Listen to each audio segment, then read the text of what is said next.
राधे राधे। अध्याय दूसरा, श्लोक 23। बहुत ही सुंदर श्लोक है। नैनम छिदंत शस्त्राणि नैनम दहत पावकः न चैनम क्लेदन्ते अपो न शोष्यति मारुतः।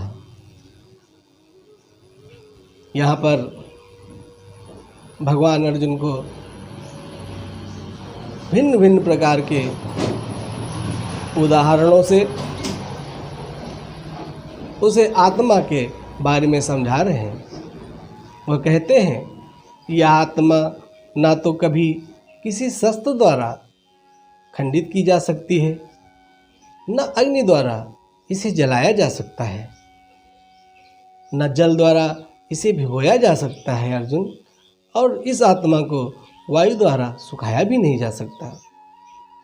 तात्पर्य यह है कि सारे हथियार, तलवार, आग्नेय शस्त्र, वर्षा के अस्त्र, चक्रवात आदि आत्मा को मारने में असमर्थ हैं। ऐसा प्रतीत होता है कि आधुनिक आग्नेयास्त्रों के अतिरिक्त मिट्टी, जल, वायु, आकाश आदि के भी अनेक प्रकार के हथियार होते थे। यहाँ तक कि आधुनिक युग के नाभिकीय हथियारों की गणना भी, जिन्हें हम परमाणु बम कहते हैं, की जाती थी। किंतु पूर्व काल में विभिन्न पार्थिव तत्वों से बने हुए हथियार होते थे, दिव्य हथियार हुआ करते थे। परंतु आग्नेयास्त्रों का सामना जल के वरुण हथियार से किया जाता था, जो आधुनिक विज्ञान के लिए अज्ञात है। अभी भी ऐसी विज्ञान नहीं बनी जो हमारे सनातन में कृष्ण अवतार में, राम अवतार में जो हथियार थे, अभी उनका निर्माण नहीं हुआ है। आधुनिक विज्ञान को चक्रावात हथियारों का भी पता नहीं है।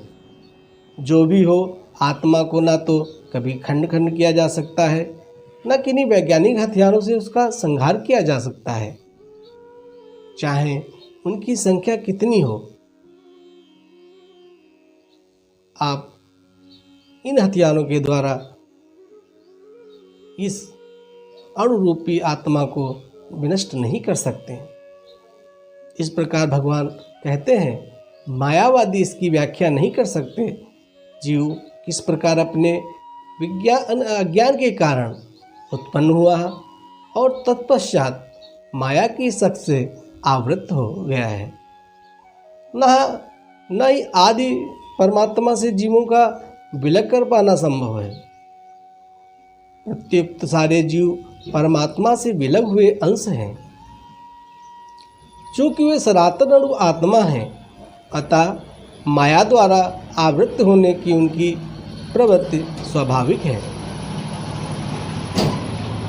और इस तरह वे भगवान की संगत से पृथक हो जाते हैं। जिस प्रकार अग्नि की स्फुलिंग अग्नि से विलग होते हैं, यद्यपि इन दोनों के गुण समान होते हैं। वराह पुराण में जीवों को परमात्मा का भिन्न अंश कहा गया है। भगवद गीता के अनुसार भी ये शाश्वत रूप से हैं। अतः मोह से मुक्त होकर भी जीव पृथक अस्तित्व रखता है। जैसा कि कृष्ण द्वारा अर्जुन को दिए गए उपदेश से स्पष्ट है कि अर्जुन कृष्ण के उपदेश के कारण मुक्त तो हो गया, किंतु कभी भी कृष्ण से एकाकार नहीं हुआ। वो भगवान से अमृतवाणी का रसास्वादन तो कर रहा है, पर अभी भी उसके मन में कहीं न कहीं पे मोह बसा हुआ है। इस श्लोक से हमें स्पष्ट हो जाएगा, अच्छेदोत्तम दाहोयम मक्केदोष्यस्य एवच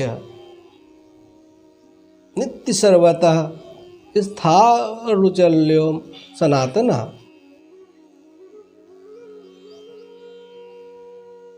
इस श्लोक से थोड़ा स्पष्ट देखिएगा, अच्छेदा न टूटने वाला, अयम अदाहम वयम अक्केदा, अशोष्य एव च नित्य सर्वगतः, स्थाणु अचलः। यहाँ पर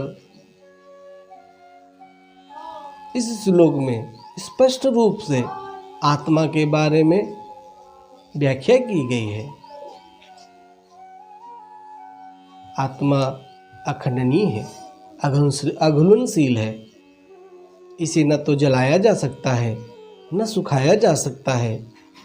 यह शाश्वत, सर्वव्यापी, अविकारी, स्थिर तथा सदैव एक सा रहने वाला है।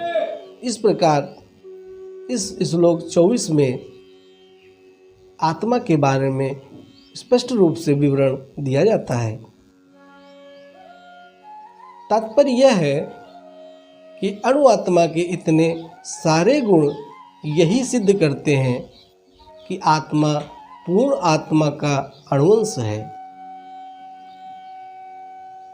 और बिना किसी परिवर्तन के निरंतर उसी तरह बना रहता है।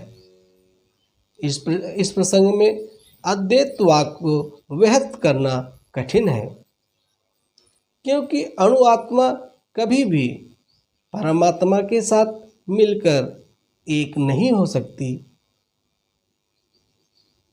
भौतिक कलमश से मुक्त होकर अणु आत्मा भगवान के तेज की किरणों की आध्यात्मिक स्फुलिंग बनकर रहना चाहती है, किंतु बुद्धिमान जीव तो भगवान की संगत करने के लिए वैकुंठ लोक में प्रवेश करते हैं। यहाँ पर भगवान कहते हैं कि भक्ति मार्ग एक ऐसा मार्ग है जो भगवान के वैकुंठ धाम को प्राप्त करा सकता है। भगवत भक्ति ही सबसे बड़ी भक्ति है। सर्वगत शब्द महत्वपूर्ण है। इस श्लोक में आया सर्वगत क्योंकि इसमें कोई संशय नहीं है कि जीव भगवान की समग्र सृष्टि में फैला हुआ है। वे जल, थल, वायु, पृथ्वी के भीतर तथा अग्नि के भीतर भी रहते हैं। जो मानते हैं कि वह अग्नि में स्वाहा हो जाते हैं, वह ठीक नहीं है, क्योंकि यहाँ कहा गया है कि आत्मा को अग्नि द्वारा जलाया नहीं जा सकता। अतः इसमें संदेह नहीं है कि सूर्यलोक में भी उपयुक्त प्राणी निवास करते हैं। यदि सूर्यलोक निर्जन हो तो सर्वगत शब्द निरर्थक हो जाता है। इस प्रकार इस श्लोक में इन सब चीज़ों का विवरण स्पष्ट रूप से दिया गया है कि यह इस आत्मा को जलाना, मारना, खंड करना अति कठिन है। कठिन ही क्या, असंभावना ही नहीं। इसकी संभावना ही नहीं की जा सकती कि ऐसे आत्मा को हम विखंडित कर सकते हैं।